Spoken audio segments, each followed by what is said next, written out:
welcome back to another Minecraft episode of mcellini on Minecraft. Today's episode is telling you something really cool, and you're probably wondering how I'll make these minecarts move right here, because there's no rails whatsoever. Actually, there is a couple rails, but there really isn't any rails down this whole entire path here until it gets these little turns or little stop areas.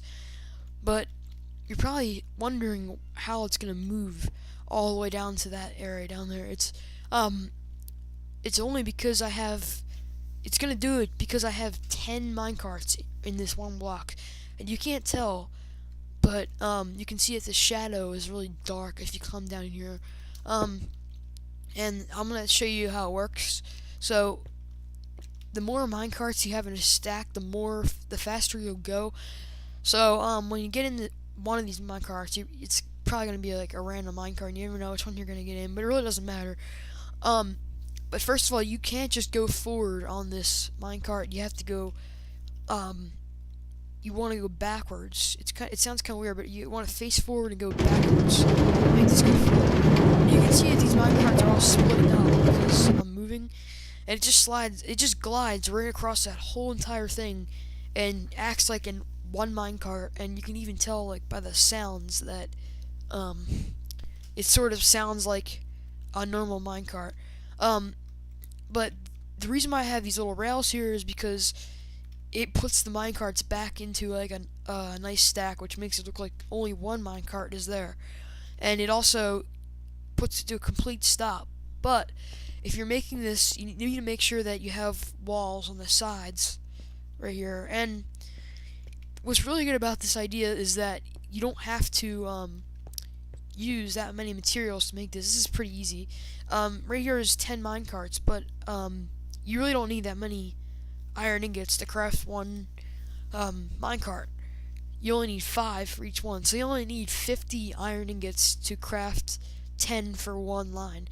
And later in this video, I'm going to show you how far one of these minecarts can get, which it's not even the limit.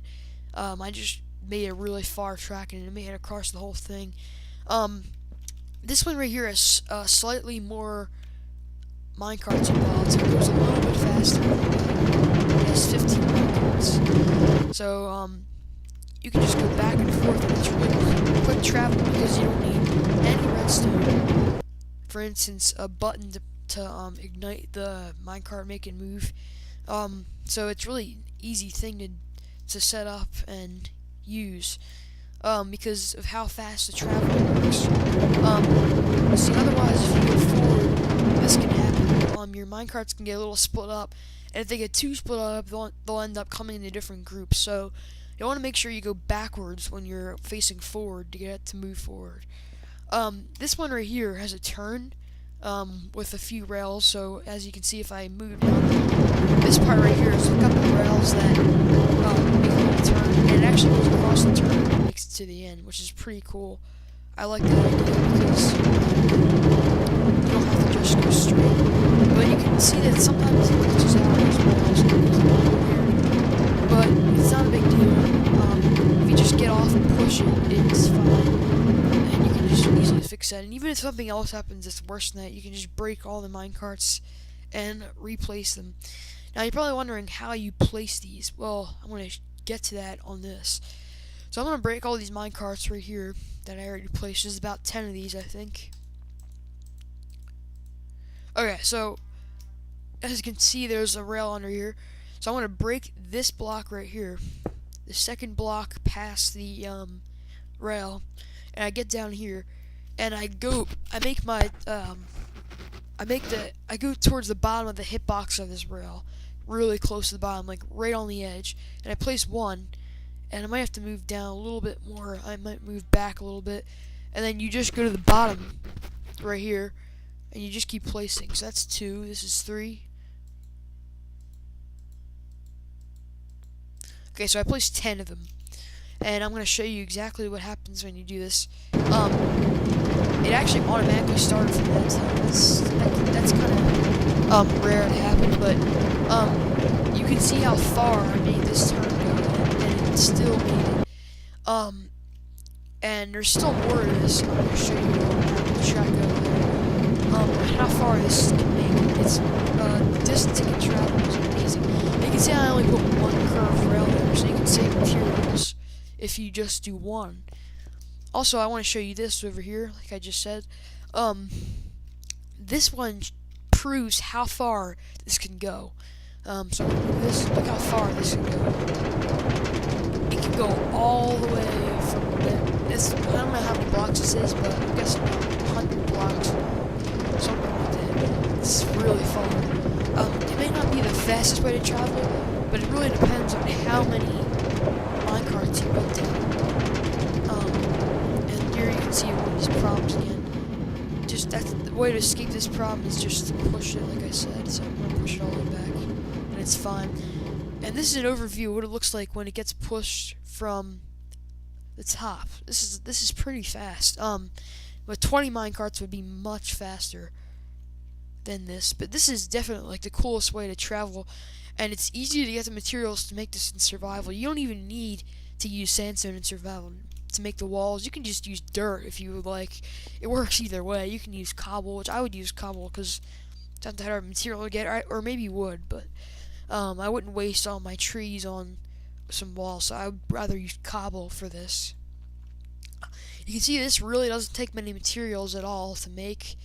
It's really worth making because you never get this much of a deal of this, because this is a really good idea because you don't have to be crafting so many materials and going mining all the time. So I really recommend using this way in survival to travel. You can have one house right here and another house all the way down there, and you can travel from one house to another extremely quick. And you can also do this kind of traveling with minecarts with chests. I'm pretty sure if you get a rail and get one, you can just put the minecart with chest on top of that rail, and then you just break the rail right there. So I'm just gonna try to get there. There's the hitbox. So I broke that. If I break this block, it will fall right into there. So you can see, you can easily get into that chest. Right now I'm actually like riding into the chest. It's actually not that easy to get into the chest. It could take a really long time, but if you make them all minecarts with chests, you can store a ton of stuff in them. It would be a little bit hard to get the right minecart, but this is still a really good idea to get this thing to travel. But I still think the best way to travel, the best minecart to use, I think, would be this one, because the regular one, because it doesn't matter which minecart you ride in. If you do this might be a problem because if there's 10 of these, it's really hard to find the right one with the items in it. But anyway, yeah, that's pretty much it on how this works.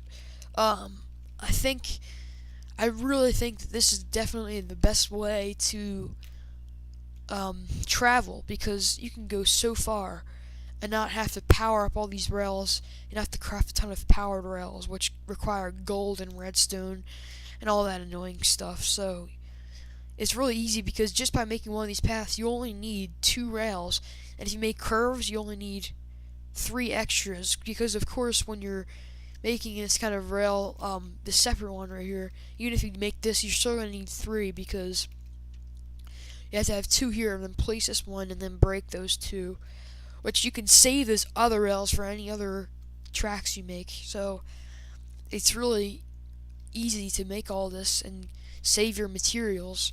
It's a lot easier to save materials by making this kind of track. And you can have multiple tracks, and you can even make a race. You can actually have, just like I have here, you can have like 4 tracks and they all race each other, and it would be like a survival race. You'd see who can craft the most minecarts, and nobody would tell each other how many minecarts they crafted and how many would they put into their pile. And the more minecarts somebody has, the faster they'll go. So there would be different speeds, and which would help people get a winner. So this is a really good idea for racing, and not just that, it's also a really, really good idea for traveling. So yeah, if you can in survival, definitely make this, because this is really useful, and it doesn't use that many iron ingots. It's only 50 for one track, and if you have a giant mine, it's so easy to find all these. So instead of trying to craft instead of trying to get like 3 stacks of iron ingots to craft all the rails you need, and plus making power rails with gold and redstone, all you have to do is just do this instead if you want to save your resources. So yeah, that's it for this episode.